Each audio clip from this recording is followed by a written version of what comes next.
Good evening dear students. मैं महेंद्र सिंह चौहान आप सभी का स्वागत करता हूं हमारे ऑनलाइन प्लेटफॉर्म पर, श्री करनी एकेडमी एंड एजुटेक के ऑनलाइन प्लेटफॉर्म पर, जो आपकी सहूलियत के लिए बना है, आपको एजुकेशन दे रहा है। यहाँ पे एजुकेशन के लिए आपके एक माध्यम बना हुआ है ताकि आपके पढ़ाई में किसी प्रकार का कोई नुकसान ना हो। तो हमारे पोर्टल से जुड़े रहिए, लगातार अपडेट्स में रहिए, कांटेक्ट में रहें, टच में रहें, ताकि जो भी हमारे अपडेट्स हैं आपको मिल जाए। ठीक है। और इसी के साथ हम बात करते हैं, पिछली क्लास में जो हमने बात की थी, प्लांट्स में पढ़ रहे थे, फोटोसिंथेसिस, प्रकाश संश्लेषण पढ़ा था। प्रकाश संश्लेषण हमने सब कुछ पढ़ लिया है। ठीक है। तो अब जानना क्या है, थोड़ा सा कुछ इंपॉर्टेंट पॉइंट्स हैं, मैं सिर्फ आज उन्हीं को डिस्कस करूंगा जो हमें एग्जाम की दृष्टि से महत्वपूर्ण है और जहां से एग्जाम्स के प्रश्न पूछे जाते हैं। क्योंकि हमने पूरा प्रकाश संश्लेषण शुरू से अगर बात करें तो मैं आपको बता दूं, प्रकाश संश्लेषण पढ़ा हमने। प्रकाश संश्लेषण में क्या क्या पढ़ा, तो प्रकाश संश्लेषण कैसे होता है, किस प्रकार है, रिएक्शन क्या है, इसकी अभिक्रिया क्या है, अभिक्रिया का समीकरण क्या है, सब कुछ पढ़ा। किसकी उपस्थिति में सूर्य के प्रकाश, क्लोरोफिल, पर्णहरित, हरित लवक, इन सबकी संरचना के बारे में जाना। और पर्णहरित का बात करें, अणुसूत्र पढ़ लिया हमने, उसको भी जान लिया। अब उसके अलावा बात करें तो और क्या है, उसके अलावा बात करें तो हमने प्रकाश संश्लेषण की अभिक्रिया जो होती है दो चरणों में संपन्न होती है, एक प्रकाश अभिक्रिया और दूसरी अप्रकाश अभिक्रिया। प्रकाश अभिक्रिया में एटीपी और NADPH2 का निर्माण होता है, जिनका उपयोग अप्रकाश अभिक्रिया में होता है। ठीक है। और प्रकाश अभिक्रिया के बारे में जो जानकारी दी थी वो आर्नोन नामक के वैज्ञानिक ने दी थी। ठीक है। और प्रकाश अभिक्रिया में दो फोटो सिस्टम काम करते हैं, एक प्रकाश वर्णक तंत्र प्रथम, दूसरा प्रकाश वर्णक तंत्र द्वितीय। प्रकाश वर्णक तंत्र प्रथम जो है 700 नैनोमीटर की लाइट पाकर के क्लोरोफिल को उत्तेजित करता है, जबकि बात करें प्रकाश वर्णक तंत्र द्वितीय 680 नैनोमीटर की लाइट पाकर के उत्तेजित होता है, क्लोरोफिल को उत्तेजित करता है, जिससे इलेक्ट्रॉनों का उत्तेजना पाकर के वो एक ग्राही से दूसरे ग्राही के पास जाते हैं। तो एक जो देता है वो दाता बन जाता है, दूसरा ग्राही बन जाता है, अगेन फिर वो जो पहले ग्राही था वो दाता बन गया और किसी और के पास, ग्राही के पास पहुंचते हैं। तो पूरा चीज बताई मैंने, प्लास्टोक्विनोन, फियोफाइटिन, फिर साइटोक्रोम B6, वापस से फिर FES कॉम्प्लेक्स क्लोरोफिल A के पास, और वापस से घूमते हुए क्लोरोफिल लास्ट में जाता है इलेक्ट्रॉन NADPH के पास। ठीक है। तो इस पूरे प्रक्रम को हमने अच्छे से समझा था, पूरे टावर के फॉर्म में मैंने आपको ये चीज सारी समझाई थी। फिर हम एंटर करते हैं यहाँ पे, एक चीज और बताई थी मैंने प्रकाश संश्लेषण के दौरान यहाँ पे, तो वहां पे प्रकाश अभिक्रिया में जल का अपघटन होता है, जल का प्रकाशीय अपघटन होता है, जिसके फलस्वरूप ही ऑक्सीजन का निर्माण होता है। फिर बात करेंगे अप्रकाश अभिक्रिया में, तो अप्रकाश अभिक्रिया को बात करें तो ब्लैकमैन नामक वैज्ञानिक ने इसके बारे में बताया था। फिर C3 चक्र की बात करें तो C3 चक्र जो है वो पाया जाता है C3 पादपों में। ठीक है।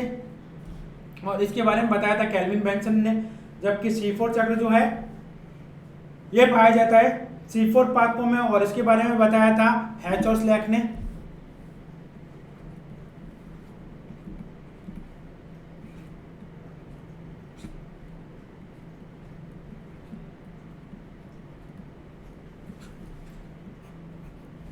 और C4 चक्र में बात करें तो ये है H एंड स्लैक नामक वैज्ञानिक ने बताया था। तो ये C4 पादपों में पाया जाता है, ये C3 पादपों में पाया जाता है। और C3 से C4 की जरूरत कहाँ पड़ी, क्योंकि बीच में एक C2 चक्र आ गया था, और इस C2 चक्र से बचने के लिए पादपों ने एक नया तरीका इजाद किया था जिसको कहते हैं C4 चक्र। ठीक है।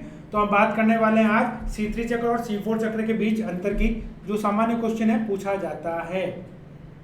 ठीक है। C3 और C4 चक्र दो प्रकार की चक्रीय प्रतिक्रियाएं हैं जो हमने बात की थी, वो अप्रकाश अभिक्रिया के अंतर्गत आती है। इनके वैज्ञानिकों के नाम भी मैंने बता दिए, जो प्रकाश संश्लेषण की अंधेरे प्रतिक्रिया के रूप में होती है। अंधेरे की अप्रकाश अभिक्रिया बात करें, अंधेरे से कहें तो यह अप्रकाश अभिक्रिया की बात कर रहा है। प्रकाश संश्लेषण सरल कार्बनिक अणुओं अकार्बनिक अणुओं से ग्लूकोज का कार्बन डाइऑक्साइड में, ठीक है, परिवर्तन किया जाता है। तो मुख्य रूप से हमने बात की थी CO2 से ग्लूकोज का निर्माण करना है। नेक्स्ट बात करें, अब इनके बीच के मुख्य अंतर क्या क्या हैं, अब कंपैरिजन आपको आना चाहिए। तो एटलीस्ट अगर आपको C3 और C4 चक्र दोनों पता है तो अंतर आप निकाल लेंगे। ठीक है, तो हमें क्या क्या अंतर पता रखना है। C3 और C4 चक्र दो प्रकार की चक्रीय अभिक्रियाएं हैं। प्रकाश संश्लेषण की अप्रकाश अभिक्रिया के रूप में आती है। सरल कार्बनिक अणुओं, ठीक है, सरल कार्बनिक अणु जैसे CO2 सरल है। अकार्बनिक अणु तो बात करें H2O से ग्लूकोज, ठीक है, और यहाँ पे ऑक्सीजन आएगा, ठीक है, ग्लूकोज ऑक्सीजन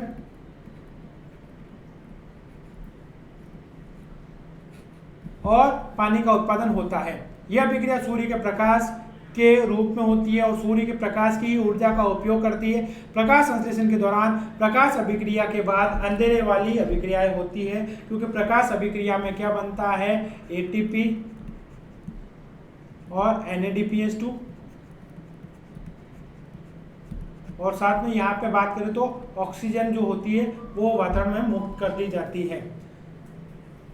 अब बात करें C3 चक्र भी कहा जाता है इसको, किसको, जिसमें C3 प्लांट में होता है, इसको केल्विन चक्र।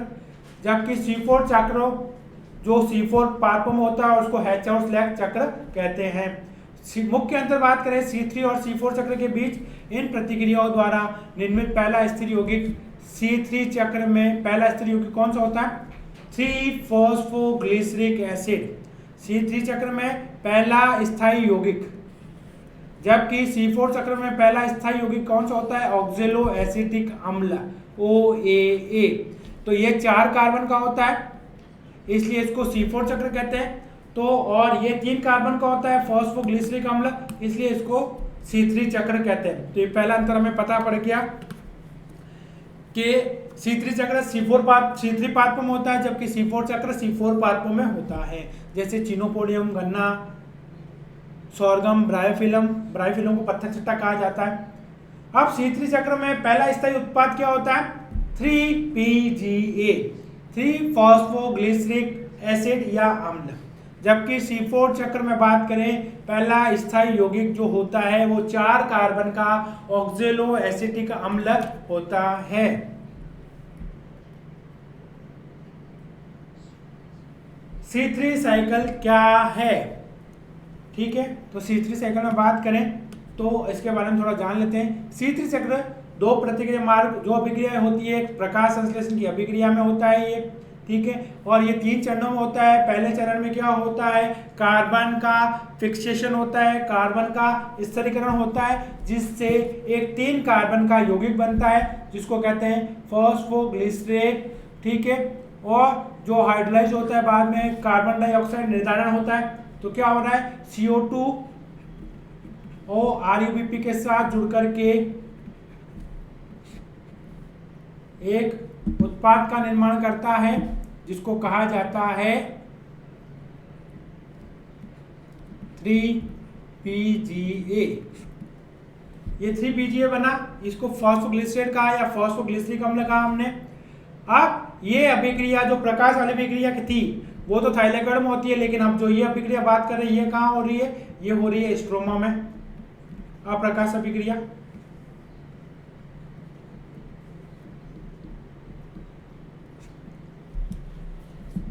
तो पहला था कार्बन का स्थिरीकरण, दूसरा अपचयन, तीसरा वापस से बात करें तो RUBP का पुनर्निर्माण। कार्बन डाइऑक्साइड निर्धारण रुबिस्को एंजाइम द्वारा उत्प्रेरित होता है। कौन सा एंजाइम होता है, रुबिस्को एंजाइम होता है, और ये क्लोरोप्लास्ट में थाइलेगढ़ झिल्ली की स्ट्रोमल सतह पर पाया जाता है।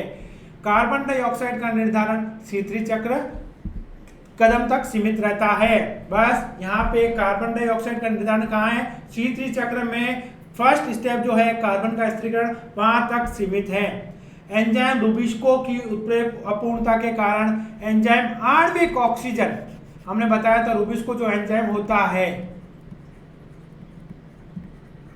वो CO2 को भी फिक्स कर सकता है और ऑक्सीजन को भी फिक्स कर सकता है। जो उसको मिलेगा उसको ये फिक्स कर देगा, किसके साथ, RUBP के साथ, ठीक है। वो हमने C2 चक्र में हमने पूरे डिटेल में डिस्कस किया था। तो 3-फॉस्फोग्लिसरेट जो होता है उसके 2 अणु C3 चक्र में बनते हैं और किससे, एक कल कार्बन डाइऑक्साइड द्वारा बनाए जाते हैं।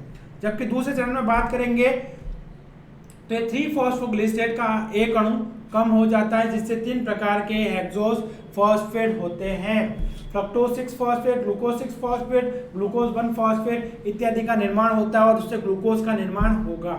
उस प्रक्रिया को हम अपचयन में डिस्कस कर चुके हैं।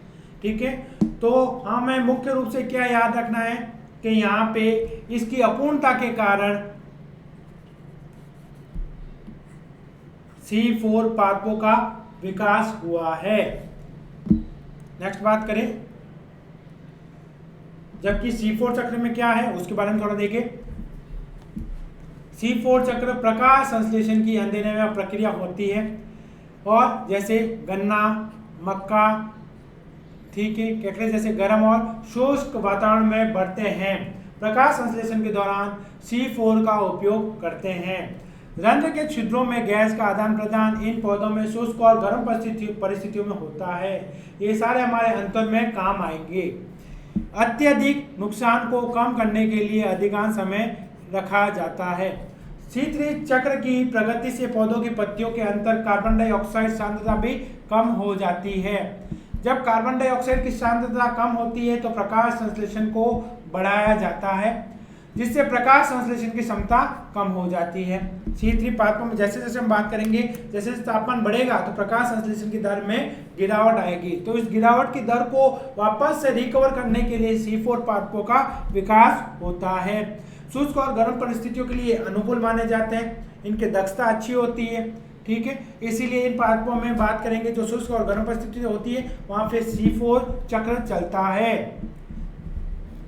अब यहाँ C4 चक्र में बात करेंगे तो इनकी कोशिकाएं जो है 2 प्रकार की कोशिकाएं सम्मिलित होती है और दोनों को सम्मिलित रूप से क्रेंच एनाटॉमी कहा जाता है। क्रेंच एनाटॉमी में 2 प्रकार की कोशिकाएं कौन कौन सी है, एक तो मेसोफिल कोशिका है, दूसरी बंडल शीट कोशिका, इसको कहते हैं पूल आच्छत कोशिका।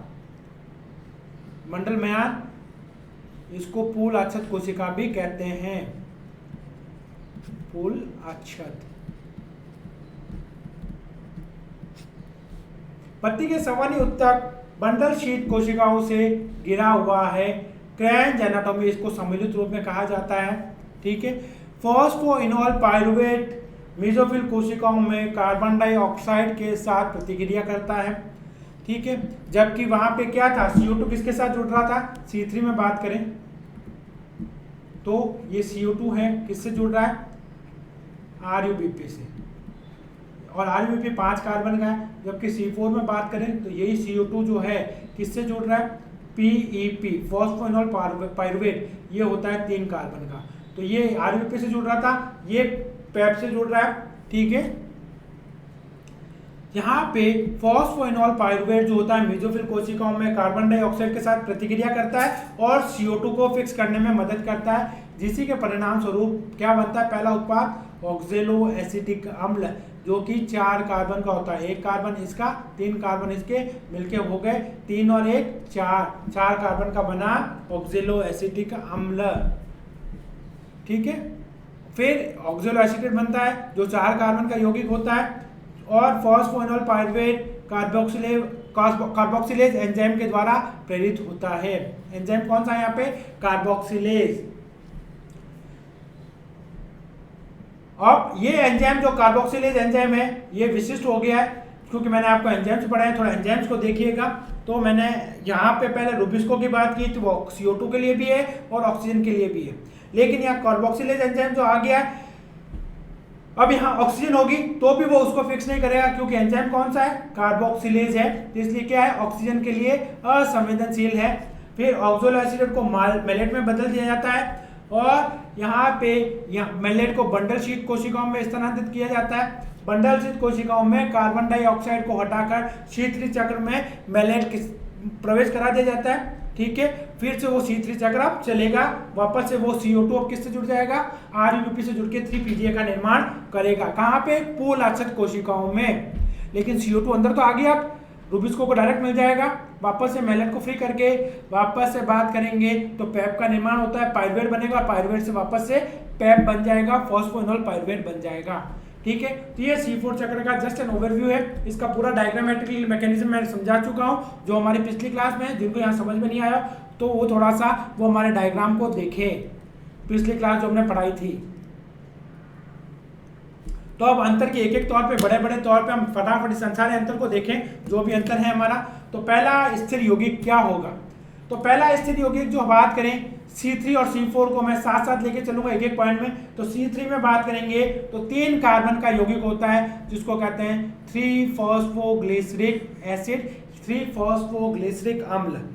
जबकि C4 पाथवे में बात करें या C4 चक्र में बात करें तो पहला स्थिर यौगिक होगा वो 4 कार्बन का होगा। कितने कार्बन का होगा? 4 कार्बन का या 3 कार्बन का? तो 3 कार्बन का क्या था? 3PGA, 3-फॉस्फोग्लिसरिक एसिड या 3-फॉस्फोग्लिसरेट। जबकि यहाँ 4 कार्बन का है तो ऑक्जेलो एसिटिक एसिड। ये तो ये 4 कार्बन का यौगिक होता है। तो पहला अंतर, पहला स्थायी यौगिक कौन सा होगा? C3 पाथवे में 3 कार्बन वाला फॉस्फोग्लिसरिक अम्ल होगा, जबकि C4 पाथवे में ऑक्जेलो एसिटिक अम्ल होगा जो 4 कार्बन का होगा। फिर पहला अवलोकन, तो C3 चक्र पहली बार केल्विन द्वारा देखा गया था। केल्विन का नाम मेल्विन केल्विन है, ठीक है, इसके द्वारा देखा गया। जबकि C4 चक्र जो है हेच और स्लैग द्वारा देखा गया। इसकी खोज जो हुई थी क्लोरेला पादप में हुई थी, क्लोरेला एल्गी में हुई थी, क्लोरेला शैवाल में हुई थी, ठीक है। इसके साथ साइमेंडेंसिस भी है। तो खोजकर्ता के आधार पर, तो खोजकर्ता कौन है C3 चक्र के? Melvin kelvin. जबकि हैस्लैग और स्लैग क्या है? C4 चक्र के खोजकर्ता है। तो एक अंतर ये हो गया। नेक्स्ट बात करें हम वैकल्पिक नाम। C3 चक्र का वैकल्पिक नाम क्या है? केल्विन चक्र, इनके खोजकर्ता के आधार पर। जबकि इसका वैकल्पिक नाम हेच और स्लैग चक्र, ठीक है। सारे डिफरेंस आपको सिर्फ ये देखने हैं, आपको पूरी C3 चक्र और C4 चक्र पूरा याद हो जाएगा रट के।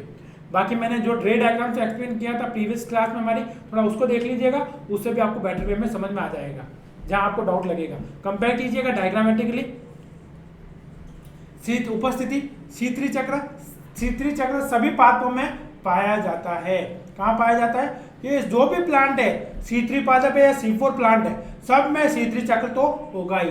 जबकि C4 चक्र की बात करें तो ये पाया जाता है केवल और केवल C4 पौधों में, जैसे चारा, मक्का, गन्ना, सोरगम, चिनोपोडियम, ठीक है। ये सारे पादपों में, इन पादपों में C4 चक्र पाया जाता है। नेक्स्ट बात करें प्राथमिक कार्बन डाइऑक्साइड के स्वीकर्ता। सबसे पहले CO2 को लेगा कौन? C3 चक्र में बात करें तो RuBP जो है 5 कार्बन का यौगिक जो होता है, राइबोलोज 1,5-बिसफॉस्फेट, वो CO2 को सबसे पहले स्वीकार करता है और 3PGA में इसको परिवर्तित करता है। कहाँ पे? C3 चक्र में। ये राइबोलोज बिसफॉस्फेट। जबकि C4 चक्र की बात करें तो यहाँ पे पहले स्वीकारकर्ता जो होता है वो एक 3 कार्बन का यौगिक होता है, जिसको कहते हैं फॉस्फोइनोल पाइरुवेट, ठीक है। तो जो वो है यहाँ पे स्वीकारकर्ता किसका? CO2 का, C4 चक्र में। नेक्स्ट बात करें इसके बाद पीपी बुरा लिखा है, ये हम पढ़ेंगे ग्लाइकोलाइसिस में भी। अब कार्बोक्सिलेज एंजाइम की बात करें, C3 चक्र में C4 पौधों में पढ़े तो कार्बोक्सिलेज एंजाइम जो होता है वो रुबिस्को होता है, हम बात कर चुके हैं। इसी कारण से C2 चक्र भी हो गया था, रुबिस्को। फिर जो राइबोलोज 1,5-बिसफॉस्फेट कार्बोक्सिलेज ऑक्सीजनेज, ठीक है, इसका पूरा नाम होता है। अब C4 चक्र में जो एंजाइम होता है वो सिर्फ कार्बोक्सिलेज एंजाइम होता है, जो सिर्फ पेप कार्बोक्सिलेज, ठीक है। और वो सिर्फ और सिर्फ किसको फिक्स करेगा? वो CO2 को करेगा। जबकि रुबिस्को किसको कर सकता है? ये CO2 को भी कर सकता है या फिर ऑक्सीजन को भी कर सकता है। CO2 को कर रहा है तो C3 साइकिल, ऑक्सीजन को कर रहा है तो C2 साइकिल या C2 चक्र। ठीक है, तो ये एंजाइम किसके लिए? कार्बोक्सिलेज एंजाइम है या पैर कार्बोक्सिलेज कहा जाता है। ठीक है, तो यहाँ रुबिस्को नहीं आता है। इसके बाद नेक्स्ट बात करें अपन कार्बन निर्धारण। C3 चक्र में बात करें तो एक एकल कार्बन निर्धारण होता है। ठीक है, यहाँ पे जबकि दो दोहरे कार्बन का निर्धारण होता है। 2 बार का कार्बन का निर्धारण कैसे होता है? सबसे पहले CO2 किससे जुड़ता है? पैप से जुड़ा, क्या बना? ऑक्जेलो एसिटिक एसिड। ये ऑक्जेलो एसिटिक एसिड बनता है मैलेट में। इसको हिंदी में लिख देता हूँ क्योंकि हम हिंदी मीडियम में पढ़ रहे हैं। ये 4 कार्बन का, ये भी 4 कार्बन का। अब ये मैलेट जाता है कहाँ पर? पूल आच्छत कोशिकाओं में। कौन सी कोशिकाएं में? पूल आच्छत। और ये कौन सी थी? मीजोफिल सेल्स या पर्णमध्योतक।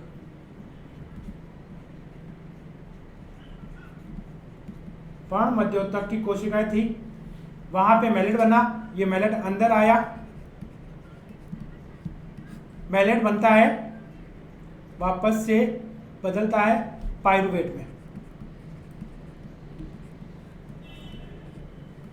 ये है 4 कार्बन का, ये है 3 कार्बन का। तो इसी दौरान क्या होता है?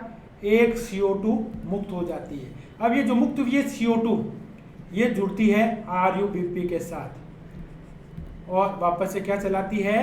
C3 चक्र। तो C3 चक्र का निर्धारण कहाँ होगा? पूल आच्छत में होता है। ये C3 चक्र चलता है। तो CO2 2 बार का स्त्रीकृत होती है। एक बार यहाँ स्त्रीकृत हुई और दूसरी बार यहाँ स्त्रीकृत होती है। कहाँ पे? C4 पादपों में।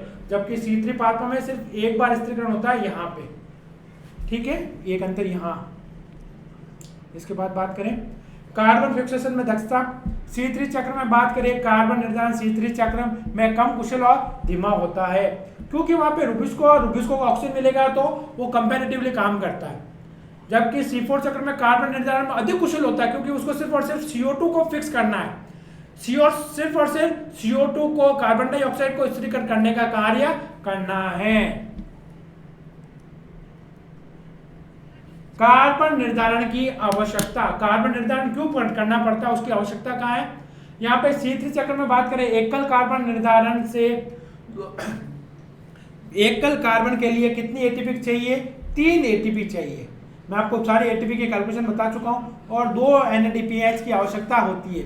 अब जब यहाँ पे बात करें C4 के लिए, तो C4 के लिए यहाँ पे 5 ATP हो गई, 2 ATP एडिशनल हो गई। किस स्टेप में? मैं बता देता हूं आपको।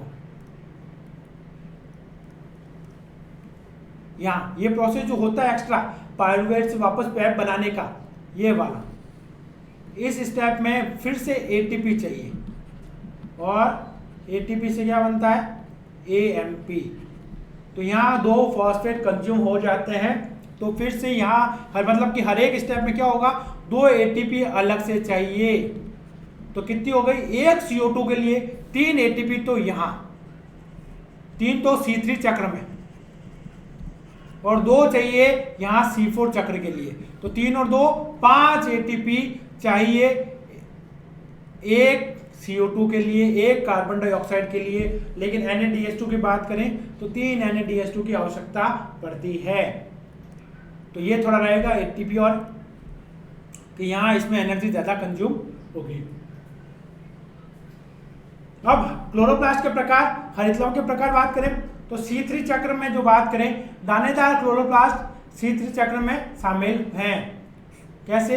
दानेदार क्लोरोप्लास्ट। जबकि C4 चक्र में बात करेंगे तो वहां पे दानेदार भी हो सकते हैं और अदानेदार, दोनों प्रकार के क्लोरोप्लास्ट शामिल हैं। क्योंकि यहाँ मैंने बताया था C3 चक्र तो चलेगा, साथ में एक C4 चक्र भी चलता है जो पर्णमध्योतक की कोशिकाओं में होता है और दोनों कोशिकाओं के बीच में जो जंक्शन होता है उसको कहा जाता है प्लाज्मोडेस्मेटा।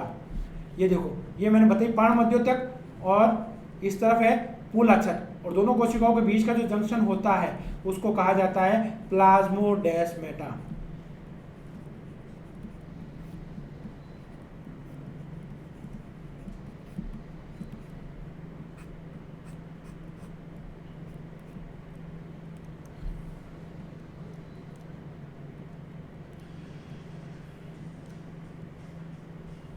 अब बात करें क्रैंच एनाटॉमी। क्रैंच एनाटॉमी वही है जिसमें दो प्रकार की कोशिकाएं पाई जाएगी। तो क्रैंच एनाटॉमी जो होती है C4 पार्ट में मौजूद होती है, जबकि C3 चक्र में यह अनुपस्थित होती है। मतलब कि एक तरफ तो क्या है पर्ण मध्योतक की कोशिकाएं और एक तरफ है फूल आच्छादित की कोशिकाएं। तो इस प्रकार की एनाटॉमी को क्रैंच एनाटॉमी कहा जाता है। ये सिर्फ C4 पार्ट में देखने को मिलेगी। इसके बाद बात करें प्रकोष्ठों। C3 चक्र में मेसोफिल कोशिकाओं द्वारा किया जाता है, ठीक है, जबकि यहाँ पे मेसोफिल कोशिकाओं और बंडल शीट कोशिकाओं या फूल आच्छादित कोशिकाओं द्वारा दोनों के द्वारा कार्य किया जाता है। इसको फूल आच्छादित भी कहते हैं।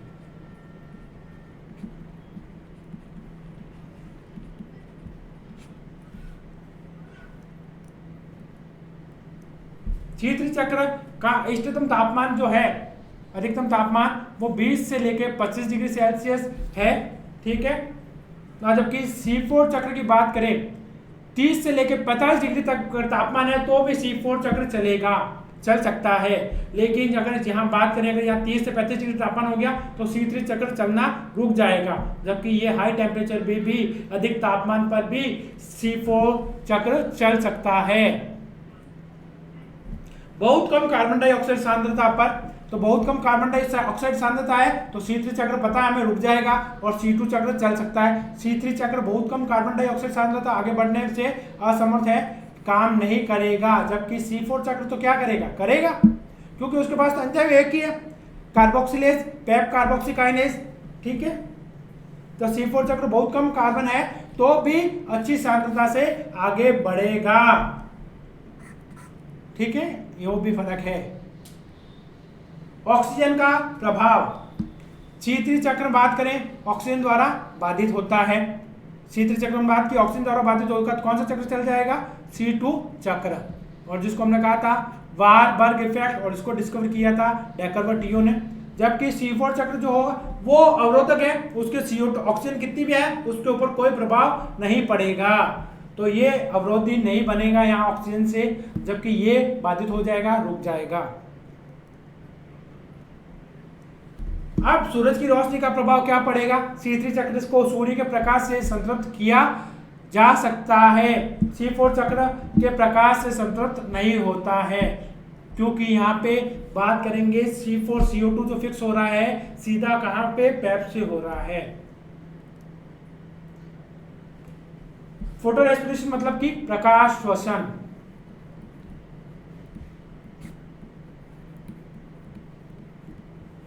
या C2 चक्र।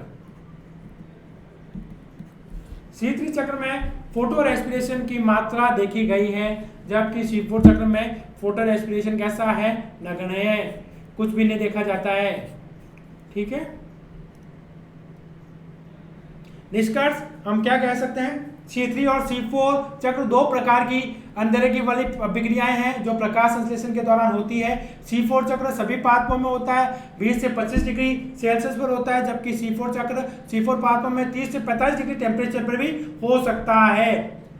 C3 चक्र के दौरान एक कार्बन अणु के निर्धारण की घटना देखी जाती है, जबकि C4 चक्र के दौरान दो कार्बन निर्धारण घटनाएं देखी जाती है। 2 बार CO2 का फिक्सेशन होता है जो बता चुके हैं।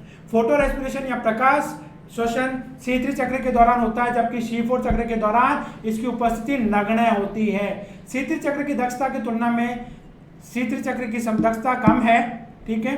C3 चक्र और C4 चक्र के बीच मुख्य अंतर प्रत्येक चक्र में उत्पादित पहले स्थिर यौगिक के नाम की संख्या के आधार पर है, जैसे बता चुके हैं। पहला स्थिर यौगिक होता है C3 चक्र में 3 कार्बन का होता है, फॉस्फोग्लिसरिक एसिड या फॉस्फोग्लिसरिक अम्ल जो 3 कार्बन का है, जबकि C4 चक्र में ये ऑक्सैलो एसिटिक अम्ल होता है जो कि 4 कार्बन का होता है। तो दोस्तों, डियर स्टूडेंट्स, आज की क्लास को हम यही विराम देते हैं, ठीक है। ये मैंने पूरा आपको सारे अंतर बता दिए C3 और C4 चक्र के लिए, और एग्जाम की परीक्षा की दृष्टि से आपका बहुत महत्वपूर्ण है। आप इन सारे पॉइंट्स को अच्छे से रिवाइज कीजिएगा, नोट कीजिएगा, और इसको मैंने जो मेरा पूरा मतलब इससे पहले वाला प्रेजेंटेशन आप उसको भी देखिएगा, ठीक है, ताकि आपको अच्छी सहूलियत मिले उस चीज़ को, और डायग्रामेटिकली आप इसको बेहतर वे में समझ पाएंगे। तो उम्मीद करता हूँ ये वीडियो आपको जरूर पसंद आएगा, तो इसको लाइक करना ना भूलें और इसको शेयर कीजिए अपने फ्रेंड्स के साथ, और जो भी रिलेटिव्स हैं जिनके लिए फ़ायदेमंद हो, जिनको ये फ़ायदा दे सके, ठीक है। और हमारे चैनल को सब्सक्राइब करके रखिए, नहीं किया तो कर लीजिए, और कर रखा है तो अच्छी बात है, ताकि हमारे जो भी अपडेटेड नोटिफिकेशन आएंगे आपके पास तुरंत पहुंच जाएंगे। ठीक है, तो इसी के साथ मैं महेंद्र सिंह चौहान अब आपसे आज्ञा चाहूँगा। जय हिंद।